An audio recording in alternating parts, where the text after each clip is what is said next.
do just a cool measuring container that's glass.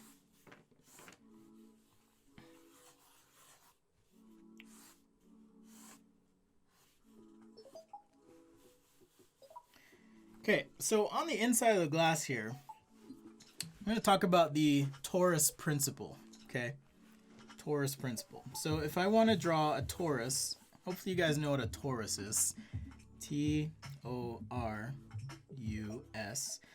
Basically a donut. Okay, so a lot of times if you're trying to draw a donut, you don't really know what you're doing. You kind of draw two ellipses like this, and you're like, oh man, it looks flat. You know, you could add contour lines, but even then, it's not quite accurate. So what you actually want to do is something like this, where you sketch a portion of one ellipse and then another ellipse. So it's almost like cutting right here. Now it looks like a smiley face, but it's almost like cutting right there and taking this portion and pulling it down so that there's that kind of relationship, all right? And that's the torus principle. Sometimes you can see it as well.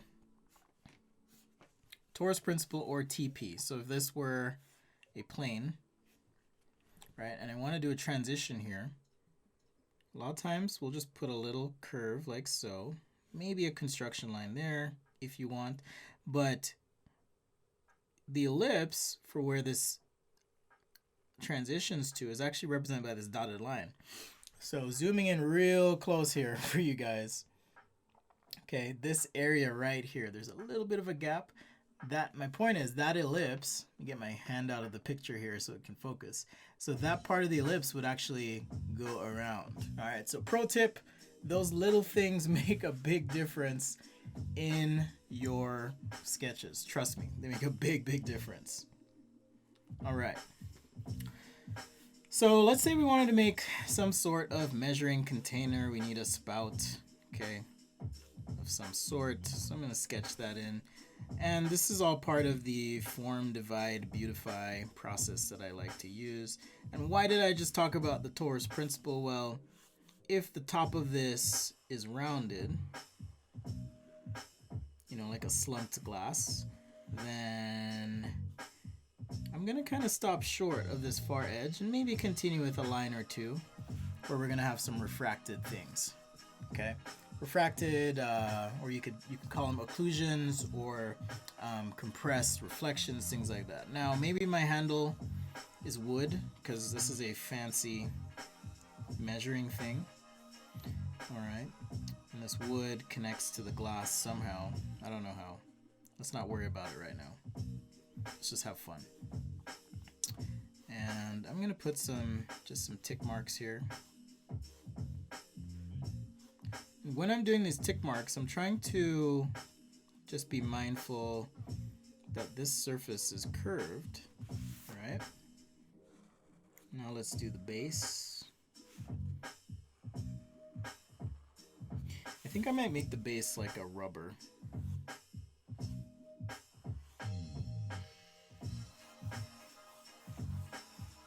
So something like that.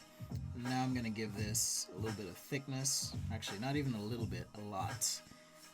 Because we got a thick boy right here. So basically my design is something like this, okay? If I were to do a side view. Haven't figured out this connection yet, but that's okay.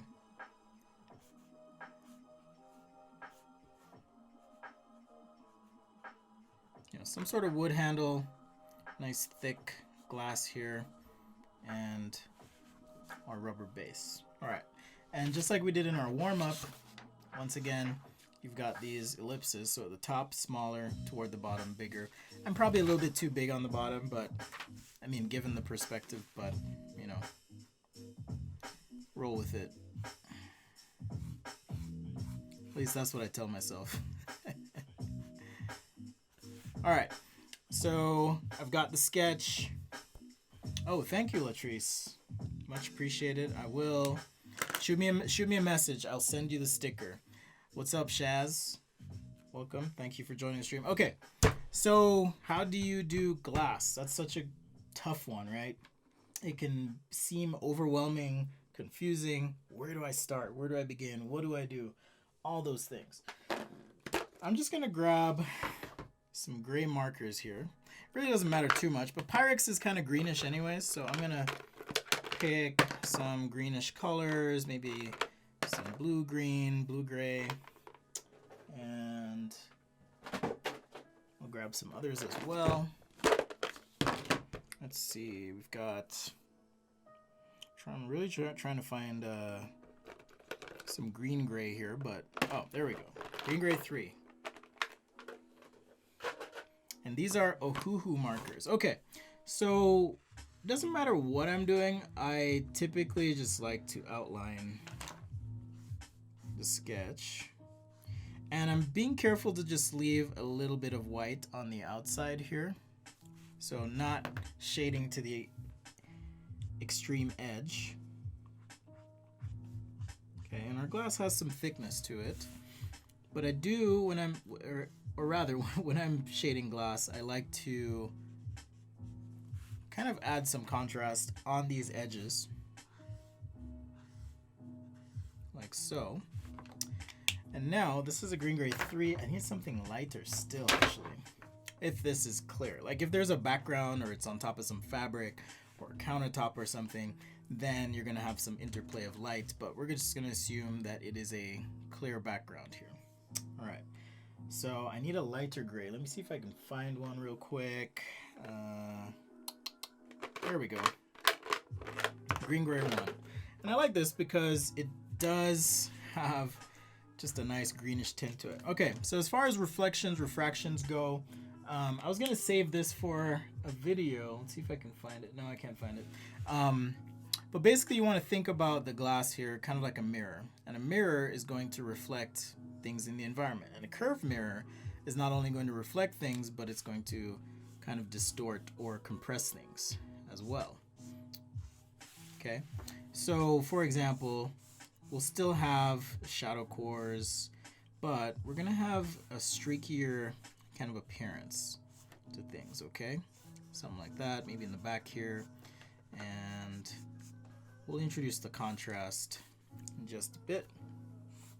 But I'm assuming my light source is coming from this direction, which is typically what I do. And so we want some nice, what's called artifacting. So I'm going to leave this here for now for the transparent portion, and for the base I want to just shade this real quick with some gray. This is a chart pack marker, in case you're wondering, and since it's rubber, I'm just going to kind of fill the area with the marker. Okay, I don't really need it streaky. And these markers are great as far as blending, so if you like chart packs, again, shout out and thanks to Chad Sanborn for hooking this up. Is gracious enough to donate and help out. So I'm just gonna leave that there, just kind of solid gray. This is a basic gray 1 chart pack marker, or sorry, basic gray 3. And now I'm gonna take the basic gray 1. You always want to work light until you get it right. Okay. So you'll hear me say, when in doubt, rough it out, which is coming soon as a sticker actually. And light until you get it right. And that's kind of what I'm doing here. Just keeping it light, and then I can come back with a 3, 4, 5, and so forth if I need to make this any darker on the bottom. So now that that's a little bit dry, we can go ahead and do that.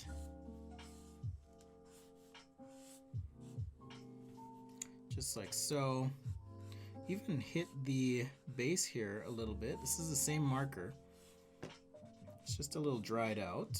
Or not dried out, but dried on the paper. It's a xylene based marker too, which, ugh, you gotta be careful when using these, tell you what. Okay, and I want to get some base color in for the handle here. I have much better luck with my Copic browns, so I'm gonna be using my Copics. I don't love to use them unless it's super professional work, but we'll go for it. What's up, Luke? Welcome to the stream. Thanks for joining. So I'm just going to start with a light stroke here, and we're gonna do it in a way that's kind of parallel in the stroke to each other.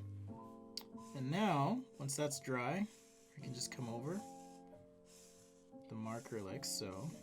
And if I do a series of lines that are kind of close together, I get this wood grain effect. Now I do need to have a shadow core on this as well, but we'll bring those lines back out with a little bit of contrast.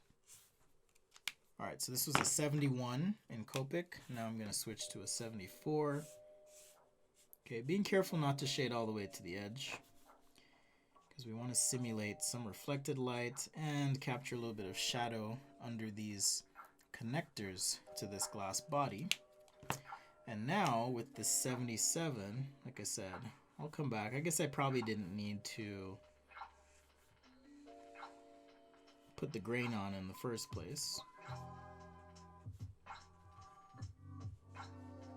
And I'll probably go over it again with some pen anyways. Alright, but definitely want to try and get contrast on the far side so it reads better. And once we apply line weight and a few other effects, it'll pop a lot more. So hang with me here. Okay, so now I'm going to switch to this green gray 5 and let's take a look at some of these artifacts. So once again, in the room there's going to be things, right? There's going to be like a fridge, there's going to be things on the counter, what have you. And so right in these corners, these edges, if you look at glass, a lot of times you have those artifacts, those things that are compressed or occluded in these rounds. Okay, and not only that, but you're gonna get those things happening on the glass itself. So you can treat this in kind of an interpretive, artistic way, right? So I, shaded this in here, left a couple little marker strokes at the end. So that's one way to do it, like so. And I'm gonna have this be like the strongest. So maybe the photographer, the person looking at this or observing, is standing here on this side and they're being reflected into the glass.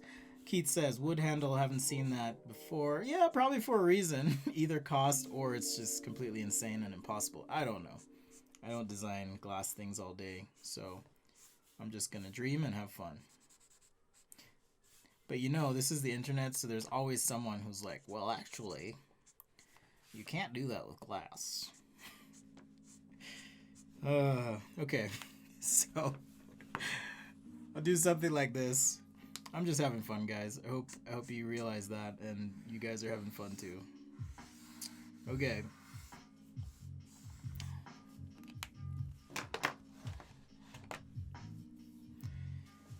So now, like I said, I'm going to enhance the wood grain here just a little bit. Holding the pen, this is a brush pen, just holding it ever so lightly.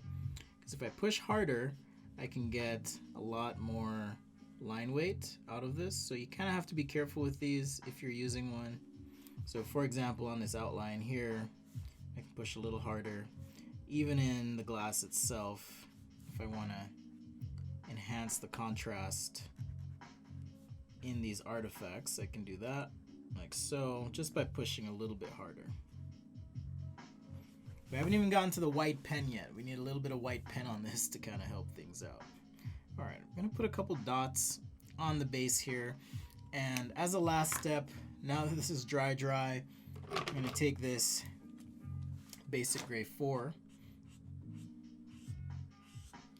Again, not quite to the edge, because when something's sitting on a surface, you're still going to get a little bit of reflected light off that surface, hitting the bottom of this vessel, okay?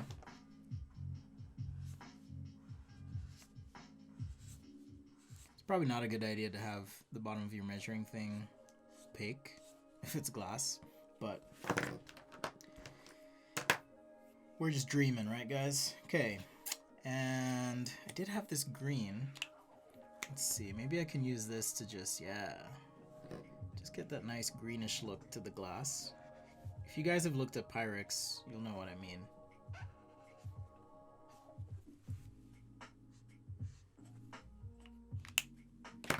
All right. And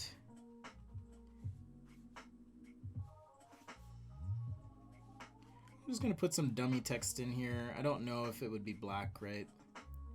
Probably white, but just some dummy text for these markings. Like so.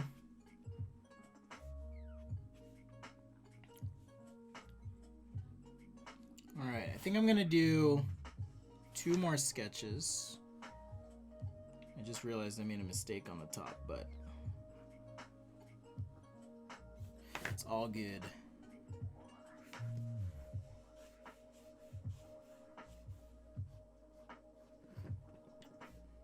So yeah, something like that.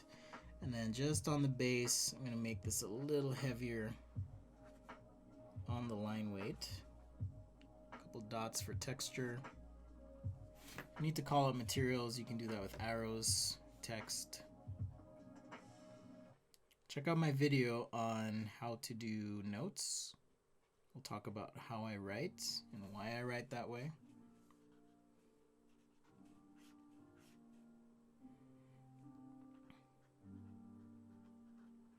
Maybe this is a silicone base.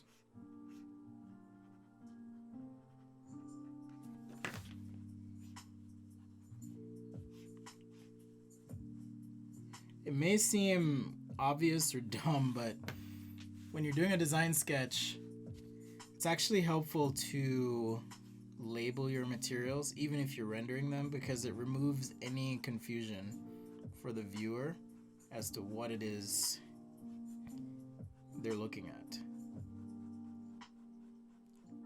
So for example,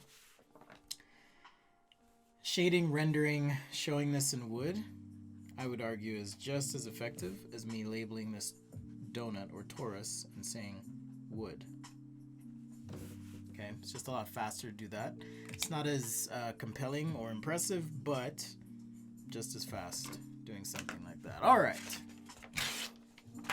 So we added a drop shadow to this right there. I guess I need to drop shadow the handle as well.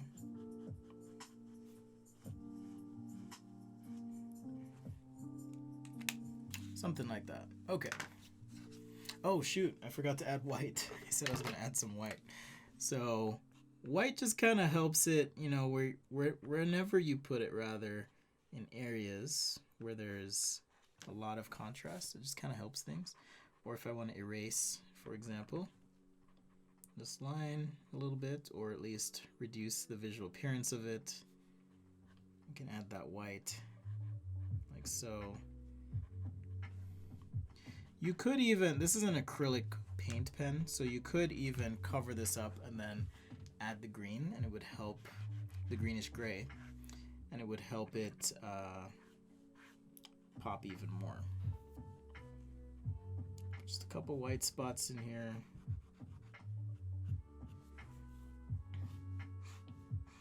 Like so. All right, and now we have our container. All right, Milos is asking, when I do professional work, how final is the sketch? Is it isometric front, top, and details? Usually I'll do a perspective sketch. This would be kind of in-process sketching, where you're just trying to explain the concept. If you're showing final materials and all that, then you need to increase the level of fidelity of the sketch.